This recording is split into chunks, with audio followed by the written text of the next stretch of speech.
agradecer a la Asamblea el espacio abierto un poco pues, para empezar a reflexionar, ¿no? Que las asambleas no sean únicamente la vida organizativa interna de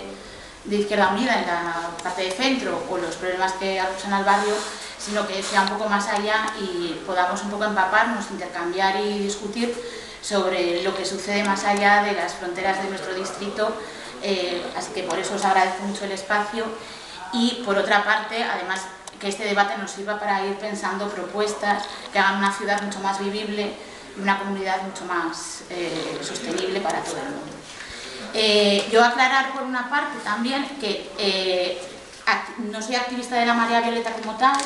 participo del movimiento de mujeres a nivel de la Ciudad de Madrid, en las distintas iniciativas que se están desarrollando, que antes de la crisis, durante la crisis y que seguiremos desarrollando porque creemos que el patriarcado le quedan todavía unos años de vida a nuestro pesar. Y el primer punto yo creo que a mí me interesaría destacar que diciendo esto, que no soy activista directamente de la Marea Violeta, sino que soy activista feminista, pues un poco pero lo que voy a contar un poco como experiencias que se han producido a colación del desarrollo del movimiento de las mareas, destacar que nosotras una reflexión que hacíamos es que antes de que empezáramos a hablar de la palabra crisis, nosotras ya denunciábamos que esto era un sistema capitalista, patriarcal y heteronormativo, ¿no? Es decir, heteronormativo en el sentido que la norma era la familia nuclear, patriarcal porque se había producido una división sexual del trabajo y se distribuía, ¿no? Se había socializado en género a las personas, atribuyendo unas características a hombres y a mujeres y valorando de manera diferente esas características respecto a los hombres y las mujeres y los trabajos que desarrollan, y capitalista porque en general estas familias y estas personas que han decidido categorizar en hombres y mujeres las ponen al servicio del mercado en lugar de ponerlo al servicio, ¿no? La organización social, como se constituye y se construye, al servicio de las personas, ¿no? La organización social no las pensamos al servicio hoy por hoy de las personas, por eso no es nuestra prioridad garantizar que todo el mundo tenga educación, que todo el mundo tenga sanidad, que todo el mundo tenga unas mínimas condiciones de vida, sino que es una prioridad pagar la deuda y por eso consideramos que hay un conflicto entre el capital y la vida, y hay un conflicto donde el capital se pone en el centro y las personas en nuestras condiciones de vida quedamos relegadas a esa parte de la periferia.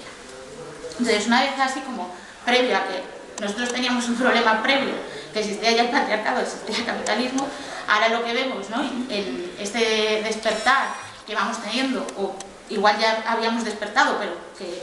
como el patriarcado, capitalismo y la heteronormatividad se hace más fuerte y nos van recortando nuestras condiciones de vida, también las respuestas, gracias a la organización social, también se van como instrumentando, ¿no? Y nosotras, yo si tuviera que destacar como 3 aspectos fuertes en los que se está trabajando o sobre los que se está denunciando para pensar en propuestas y alternativas, sería por un lado los recortes, ¿no? En plan, que están habiendo y que hablarán mis compañeros a continuación en temas de sanidad, en temas de educación, en temas de servicios públicos, donde las mujeres tenían un papel específico porque muchas de las personas que van a estar en las otras mareas empleadas son mujeres y además cuando estas cosas se recortan recae ese peso sobre las mujeres, ¿no? Poniendo un ejemplo concreto sobre la siguiente marea, es cuando una persona antes una estancia hospitalaria para una cura tras una operación podía tener una duración de 7 días, ahora igual ya esa estancia hospitalaria se va a reducir porque no tenemos recursos, porque no se supone que no hay dinero. Entonces, en ese suponer que no hay dinero, ¿en quién recae ese ajuste del cuidado? Pues normalmente en este momento está recayendo en las familias nucleares y está recayendo de manera desigualmente distribuida en las mujeres. O en la educación, ¿no? También habrá, es decir, es un sector muy feminizado. Entonces, las condiciones y las consecuencias de que las personas que trabajan en educación tengan malas condiciones afecta también de manera desigual y diferente, porque las labores de educación también recaen de manera desigual, están desigualmente distribuidas también en las mujeres. O en los servicios públicos, cuando la ley de dependencia, ¿no? Cuando el Estado había decidido responsabilizarse un poquito de labores de cuidado, porque como antes he resaltado, que vivíamos en un sistema patriarcal y capitalista, era que el Estado, cuando decimos patriarcal, es que no se responsabiliza de manera igual sobre temas de cuidado o sobre las condiciones de vida, ¿no? Entonces, en ese no responsabilizarse de manera igual y distribuirse de manera desigual entre los hombres y las mujeres, el movimiento feminista a lo largo de muchos años se ha organizado para exigir que esa desigualdad se palie y se creen políticas públicas que garanticen que el Estado se responsabiliza. Y se crean, por ejemplo, como lo que se llamó el cuarto pilar, que es la ley de dependencia, donde el Estado también se responsabilizaba de que si existe enfermedad, no tiene que ser una parte de la sociedad la que se responsabilice del cuidado de esa enfermedad, sino que tiene que ser socialmente asumido. Si se recortan las políticas públicas que se habían destinado para distribuir entre todas las personas el cuidado, ¿en quién vuelve a recaer? Por eso muchas veces nos preguntamos, el mercado se ha puesto en el centro, la organización social y los poderes, lo que hoy establecemos como poder, ha decidido que quiere servir al mercado. Entonces, ¿y este mercado a qué responde? ¿Responde a las lógicas de mantener las condiciones de vida o está respondiendo a mantener y acumular el beneficio? De tal manera que en esos recortes y en esos ajustes se nos sigue invisibilizando, se nos sigue sobrecargando y se generan consecuencias desiguales. En relación con todo un poquito este marco súper brevemente bosquejado, así, la marea violeta tiene como intenta denunciar cosas bastante específicas, cómo se reparte el trabajo remunerado y el no remunerado, porque si nos viéramos en plan datos sobre las tasas de empleo, nosotras podemos observar que la evolución que ha habido desde el año 2007, cuando empezamos a hablar de la situación de crisis, la tasa de empleo de las mujeres no tiene excesivas alteraciones, porque ya veníamos de una situación previa bastante fastidiada. Es decir, nuestra situación de desempleo era ya, ¿no? Y nuestra, llamarle inactividad, ya la teníamos previamente. Y se produce un desplome de la tasa de actividad de los hombres. Entonces, a nosotras nos han cambiado las condiciones, no justamente por la parte visibilizada, productiva y remunerada, sino porque todo lo que ha quedado fuera de la parte visibilizada, productiva y remunerada ha vuelto a sobrecargarse sobre los hogares y lo estamos respondiendo desde ese lugar, ¿no? Es como si, poniendo ejemplos así para que nos lo veamos más fácilmente, una cosa que ahora solemos ver mucho es, antes una persona de cierta edad iba a una residencia.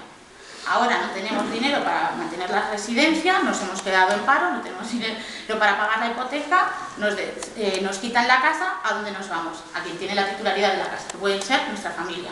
A esa persona que estaba antes en una residencia, ¿dónde nos la llevamos? A casa. Y que vivimos todos con una pensión y todas con una pensión, ¿no? Entonces, es un poco una manera demasiado rápida, lo siento por el acelere que llevo así y tal, pero para que nos vayamos haciendo una idea de qué hablamos cuando hablamos un poco sobre qué queremos poner luz y taquígrafos desde la marea violeta. Esas circunstancias donde sacamos a la persona mayor que tiene que ser cuidada, porque el Estado se está desresponsabilizando, porque está recortando las ayudas, porque además nosotros dejamos de tener trabajo remunerado y porque además en ese desigual reparto del trabajo las mujeres nos vamos a hacer más cargo por cómo se nos ha ido educando de ese cuidado de las personas o de los problemas que vayan desarrollándose. En esas circunstancias tenemos que poner luz y taquígrafos para pensar en las propuestas, es decir, de cara a pensar cómo debe ser nuestra organización social de cara al futuro, que sea anticapitalista, feminista y tal. El cuidado tiene que ser igualmente repartido porque es una responsabilidad social. Y en esas circunstancias se producen tensiones. Y en esas circunstancias estamos viendo, ¿no?, las garrafales cifras que hemos visto, fenómenos que antes ya existían, como pueden ser el de la violencia contra las mujeres,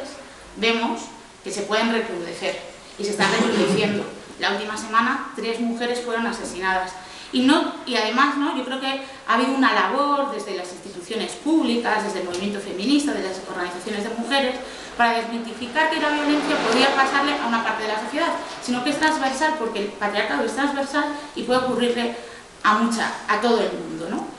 Y vemos que en estas circunstancias donde nos aprietan más, la violencia, como tenemos menos dinero para divorciarnos y resolver los problemas de otras maneras, pues salen